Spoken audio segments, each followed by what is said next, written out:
আৰে নামতে যাহাৰ পুৰুষ উদ্ধাৰ বকে নাম লৈ থাকিলে বৰ ভকত ওলালে এই অতি ভক্তি চোৰৰ লক্ষণ আকৌ দেই এনেকৈও কয় ন সঁচাকৈও অতি ভক্তি চোৰৰ লক্ষণ চুৰটোৱে ৰাতিপুৱা পৰা শুই থকা বিচনালৈ যাওঁতে সেইটোকেতো ভাবি থাকে ক'ত চুৰ কৰিবলৈ পাম ক'ত চুৰ কৰিবলৈ পাম ভকতজনেও সেইটো শুই থকা পৰা বিচনালৈ যোৱালে ক'ত হৰি কথা পাম ক'ত হৰি চিন্তন হ'ব পজিটিভকৈ ল'লেই হৈ গ'ল হয় নহয় ভাগৱতৰ মাজত নিগেটিভকৈ একো নাই বৰ ভকত ওলালেহি একদম সঁচাকৈও বৰ ভকত আমি ভকতেই হ'ব পৰা নাই নাজানি যে বৰ ভকত বুলি কৈছে ভাল কথাহে হয় নহয় কোৱাক ক'বলৈ দিব লাগে কোনোবাই হিন্দী ইংৰাজী গান এটা গাই ৰাস্তাইদি পাৰ হৈ যাওকচোন একো নাই ক'বও নালাগে একো টেষ্ট কৰি চাব 11-12টামান বজাত এনেই ভাগৱতৰ পদ এটি গুণগুণাই পেলাই গাঁৱৰ মাজেদি পিছদিনা ওলাব কো ভকত জানো ভাগৱতে মূৰত ধৰিলেগৈ চাগে 12টা-1টাত ভাগৱত গাই গাই গৈছে হয় নহয় আৰু ভকত বুলি ক'লেও মানুহে সেইটোকে ভাবি থাকে এতিয়া তেওঁ অৱসৰ ল'লে এতিয়ানো কি কৰিব আৰু সমাজখন চলাই আছে আৰু নাম গাবলৈ মাতিলে নাম গায়গে পাঠ কৰিবলৈ মাতেগে পাঠ কৰেগে সেয়াই ভকত এতিয়াই ভকত হ'ব নাই হোৱা নহয় কিয় ভকত হ'ব হৈছে সেইটো মেণ্টেলিটি সেয়াটো বাদ দিয়ক শৌচাগাৰলৈ গ'লে যে গাটো তিয়াই আহিব লাগে সেইটো অসমীয়া মানুহে ভজনীয়া ভকতৰ নিয়ম বুলি ভাবে ধুতিকণ পিন্ধি ডেকা মানুহ এজন মিতি ঘৰ ফুৰিবলৈ বছৰেকৰ বিহু দিনা গুচি যাওকচোন সুধিবহি হেৰা বিহু দিনা যে ধুতি পিন্ধি আহিলা কোনোবা মৰিলে নি বংশত সেই দুটা কণ্ডিশ্যনতে পিন্ধে ন হয় সকাম খাবলৈ যাব নহয় বংশ পৰিয়ালত কোনোবা মৰিব লাগিব মই এইটো কোৱা নাই যে 24 ঘণ্টা ধুতি পিন্ধি থাকক হয় নহয় কিন্তু এই ধাৰণাটো সলাব লাগিব ন ভেটিটো প্ৰথম ঠিক কৰিব লাগিব আৰে শৌচাগাৰলৈ গ'লে গাটো ধুই অহাটো সেইটো ভজনীয়া ভকতজনৰে নিয়ম নহয় সেইটো শৌচাচাৰ আচাৰো পৰমো ধৰ্ম আচাৰহীনম নপুনন্তি বেদ হয় নে প্ৰত্যেক মনুষ্যৰ বাবে কাৰ বাবে সেইখিনি নিয়ম নাই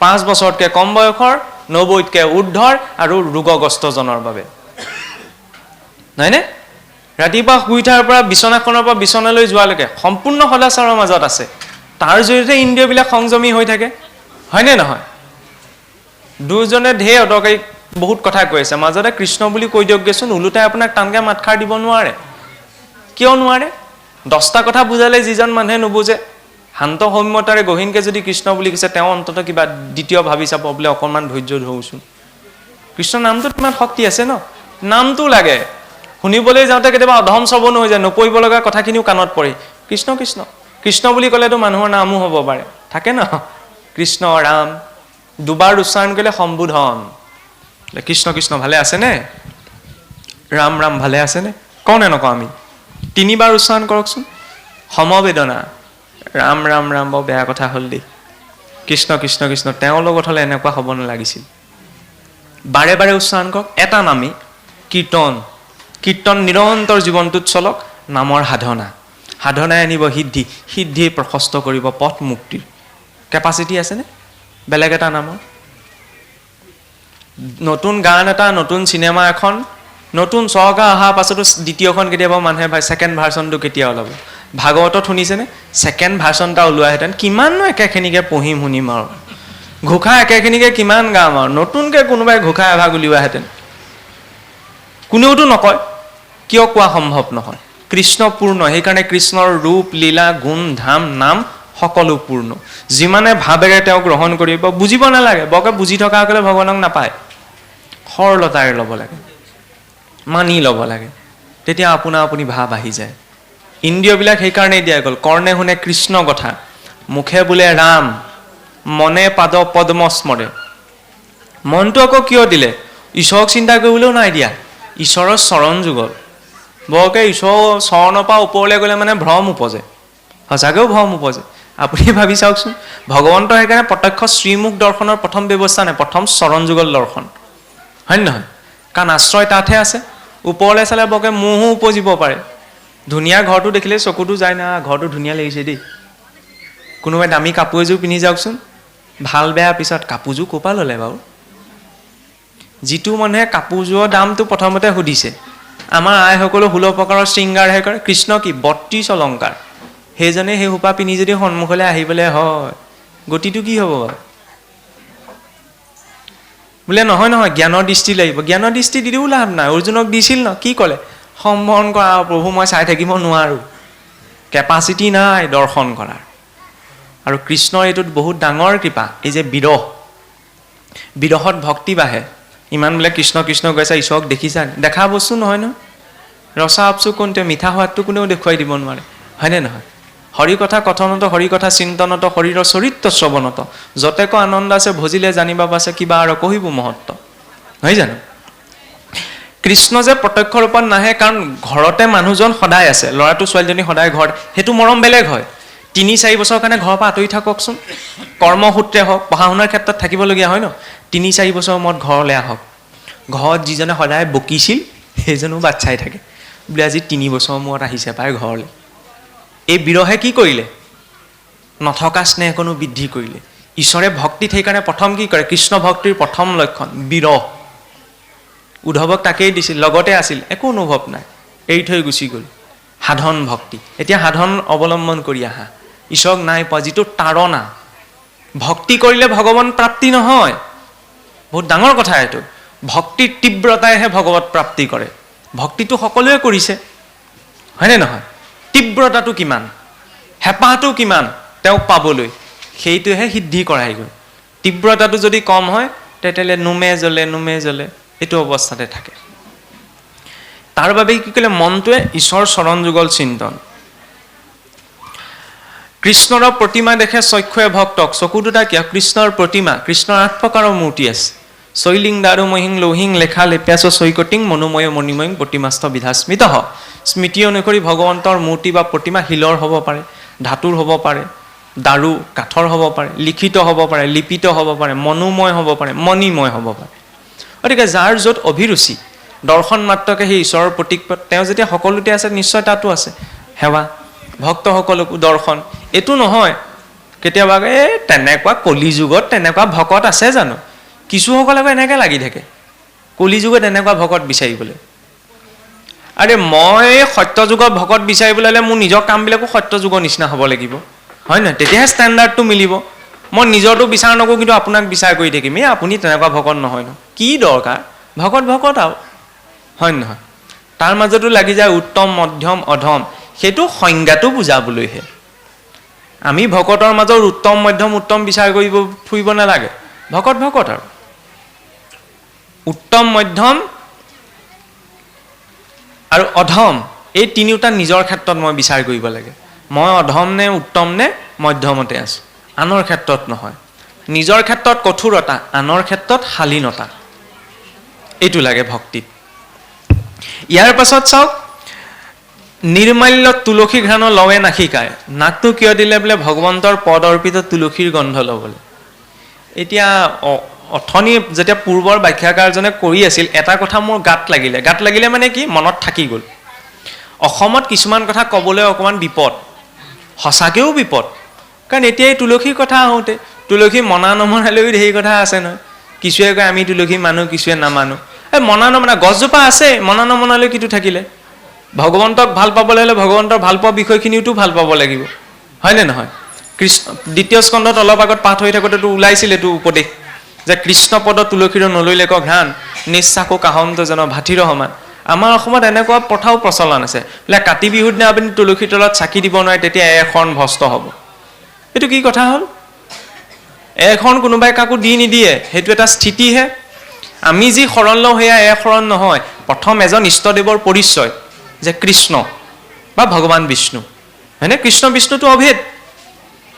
ইয়াৰ পিছত প্ৰথমতে বিশ্বাস, তাৰপিছত দৃঢ় বিশ্বাস, তাৰপিছতে সুদৃঢ় বিশ্বাস আহিব, হয়নে নহয়?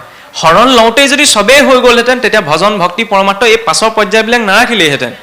আৰে প্ৰথম নামটো এণ্ট্ৰিহে কৰিছে, তাৰপিছতে বিশ্বাস বাঢ়িবগৈ। এখনীয়া বুলি ক'লে চকুমুটি 10 খোজ পিছলৈ যাব পাৰিব লাগিব। মই যাম জানো? ভয় লাগিব ন। দ্ৰৌপদীৰ হৈছিল, কাপোৰখন ধৰি আছে, কৃষ্ণক মাতিছে, নাই অহা। যেতিয়া গম পালে মোৰ হাতত একো নাই, ধৰি থকা কাপোৰখনো এৰি দিলে। মানে পূৰ্ণ ৰূপত কৃষ্ণৰ সমৰ্পণ। ইমান বিশ্বাস ঈশ্বৰৰ প্ৰতি, ইমানটো বিশ্বাস আমি আনিব পৰা নাই, হয়নে নহয়? সেইকাৰণে এখন মুখেৰে কৈ দিলেই হৈ নাযায়, সেইটো এটা স্থিতি। জীৱই ভক্তি কৰোঁতে কৰোঁতে সেই স্থিতিটো প্ৰাপ্ত কৰিবগৈ পাৰে। নহ'লে এইবিলাক লৈ আমাক কিছুৱে কয় একশৰণীয়া বহুশৰণীয়া বুলি এই শব্দটো শাস্ত্ৰীয় শব্দই নহয়। শিৰ এজনৰ ওচৰত বিক্ৰী কৰা যায়, 10জনৰ ওচৰত মোৰতো বিক্ৰী কৰা নাযায় নহয়। মোৰ কাপোৰ এখন আছে, এজনকহে দিব পাৰিম, 2জনক দিব নোৱাৰি ন। কিছুৱে যে কয় আমুক বহুশৰণীয়া তমুক, এইবিলাক অদৰকাৰী কথা। মই খোলাকৈ কৈছোঁ, কথাবিলাক ক'বলৈ গ'লে অকণমান টান হৈ যায় আৰু। শৰণ এজনতে, আৰু সৰ্বপ্ৰকাৰে সকলো মাৰ্গত শ্ৰী বিষ্ণুতেই শ্ৰেষ্ঠত্ব নিৰূপণ। আৰাধনানাম সৰ্বেশাম বিষ্ণু আৰাধনাম পৰম। বৈষ্ণৱ মাৰ্গৰ কথাটো মই কোৱাই নাই। বাকী যে আমি কওঁ শাক্ত হৈব, মই সোমাব বিচৰা নাই। সকলো কৰ্ম শ্ৰী বিষ্ণুত অৰ্পণ কৰিবই লাগিব। কোনোবাই হোম কৰক, তপ কৰক, জপ কৰক, যজ্ঞ কৰক, কাৰণ বিষ্ণুৰ অৰ্পণা অবিহনে একো কাৰ্যৰ সিদ্ধিয়েই নাই, হয়নে নহয়? যেতিয়া সকলোৱে সেইটো কথা স্বীকাৰ কৰিছে, ইয়াত আকৌ আমুক তামুক অকাই পকাই কোৱাৰ কোনো প্ৰসংগ নাহে। এইকাৰণেই ল'ব লাগে, কাৰণ পুষ্পৰ শুঘ্ৰাণ যেন প্ৰৱেশে নাখাত, এমতে যোগীৰহিয়া প্ৰৱেশে আমাত। ভগৱন্তৰ অন্তিম সময়ত যদি অন্তিম সজ্জাত থকা ব্যক্তিজনৰ যদি শিৰত ভগৱন্তৰ পদ অৰ্পিত তুলসীৰ পাত এটাও আছে, তেতিয়াহ'লে সেইজন ব্যক্তি বোলে সশৰীৰে বৈকুণ্ঠ লোকপ্ৰাপ্তি হয়। ইমান মহিমা। সেইকাৰণে ভগৱান বেঙা। এচলু পানী যদি হাতৰ মুঠিত লয়, মুখখন ধুবলৈও ভালকৈ নাটেগৈ, নহয়নে? কৃষ্ণ কওকচোন। হয়, আমি সদায় প্ৰভুক সেৱা পূজা কৰিব লাগে, ফুল তুলসী দি পূজা কৰোঁ, হয়, পূজা কৰোঁ, হয়, বাকীবিলাক পুষ্প হ'ল, তুলসীটো পুষ্প নহ'ল প্ৰভু, সেইটোতো পাতহে হ'ল, তুলসীটো পাতত পৰে নে পুষ্পত পৰে? পত্ৰতে পৰিব, পুষ্প নহয়। কাৰণ তুলসী পত্ৰাণি এতানি পুষ্পানি, ফুলপাহক পুষ্প, আৰু পাতখিলাটোতো পত্ৰই কোৱা হয়। বিল্ব পত্ৰ, তুলসী পত্ৰ, শাস্ত্ৰতটো তেনেকৈ আছে, নহয় জানো? আপুনি বেলেগকৈ কিবা পাইছে নি? হয় হয়, দিব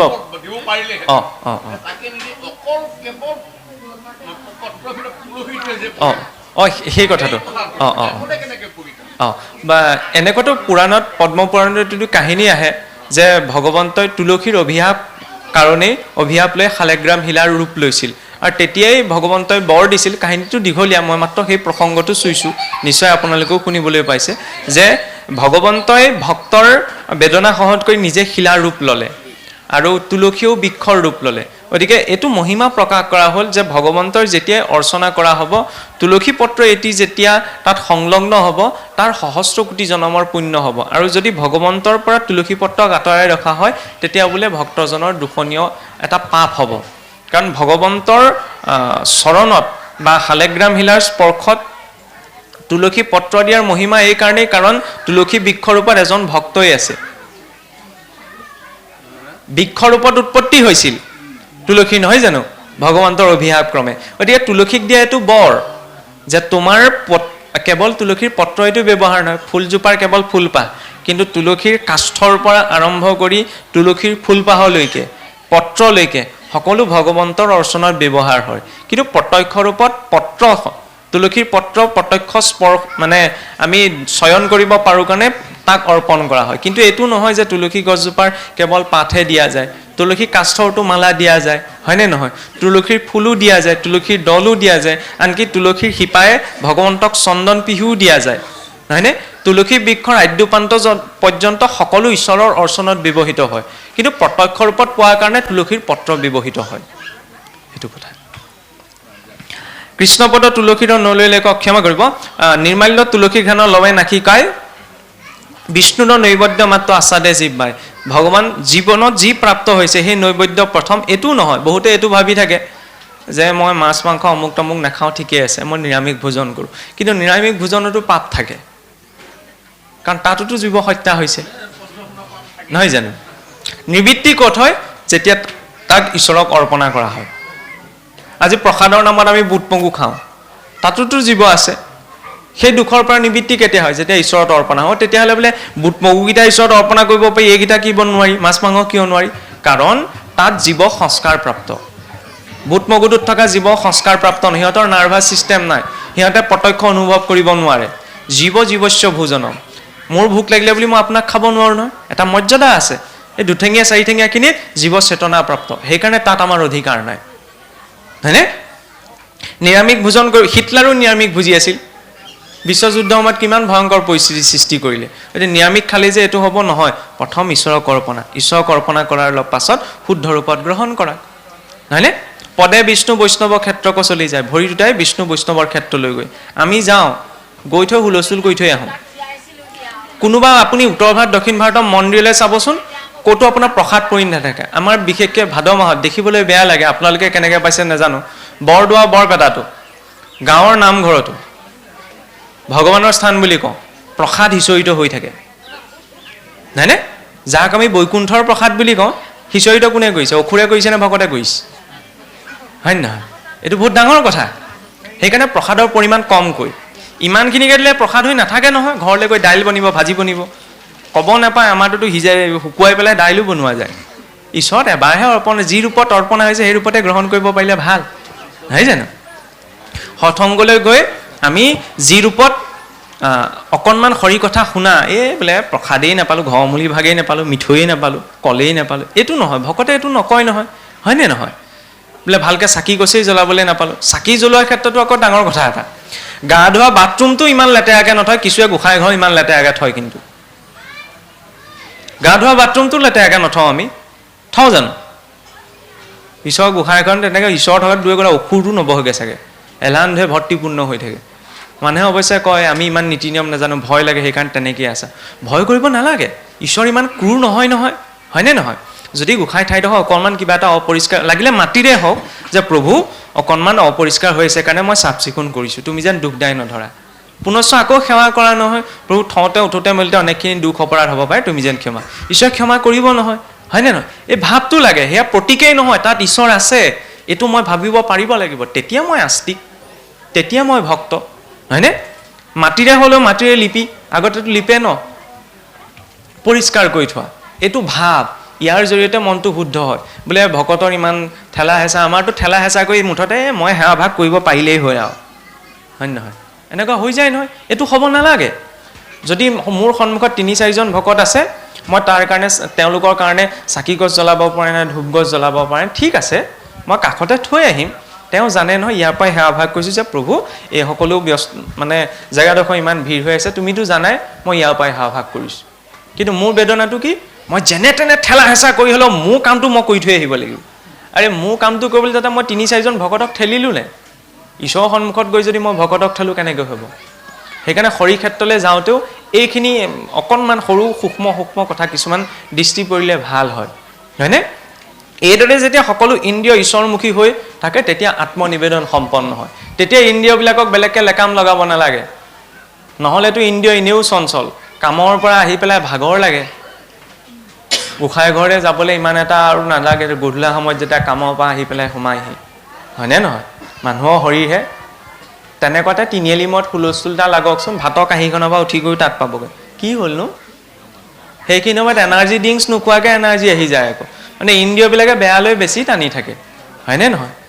সেইকাৰণে নাযাওঁ বুলি মই নিজেই নিজক ক'ব লাগিব, আনৰ পৰা পৰিৱৰ্তন নাহে। ভক্তি এইবাবেই যাতে আমি নিজৰ ইন্দ্ৰিয়বিলাকক সংযম কৰি এটা সংযমিত জীৱন যাপন কৰিব পাৰোঁ। বাকী মৰাৰ পাছত কি হৈছে আমিতো কোনেও নাজানো, হয়নে নহয়? আমি সেইটো আগতীয়াকৈ ক'বও নোৱাৰোঁ, আমি মাত্ৰ শাস্ত্ৰ অনুসৰি এটা ধাৰণাত আগবাঢ়ি গৈ আছোঁ। গতিকে মই আজি আৰু বৰ বেছি বহল নকৰোঁ, আজি ইমানতে মোৰ বক্তব্য মই সামৰিব বিচাৰিছোঁ। পৰৱৰ্তী অংশ পাঠক প্ৰভু আৰু আমাৰ শতাধিকাৰ প্ৰভুৱে আগবঢ়াই নিব। শেষত মাত্ৰ এটাই প্ৰাৰ্থনা যে চাওক, ঈশ্বৰৰ ওচৰত ভাগৱতত এই প্ৰাৰ্থনাটি প্ৰায় 5 বাৰ ৰিপিট হৈছে, সেইটো আমাৰ জীৱনত লাগে যে অনায়াসেন মৰণম বিনা দৈন্যেন জীৱনম দেহান্তে তব স্মৰণম প্ৰসাদম কুৰুমে প্ৰভু। জীৱনলৈ যাতে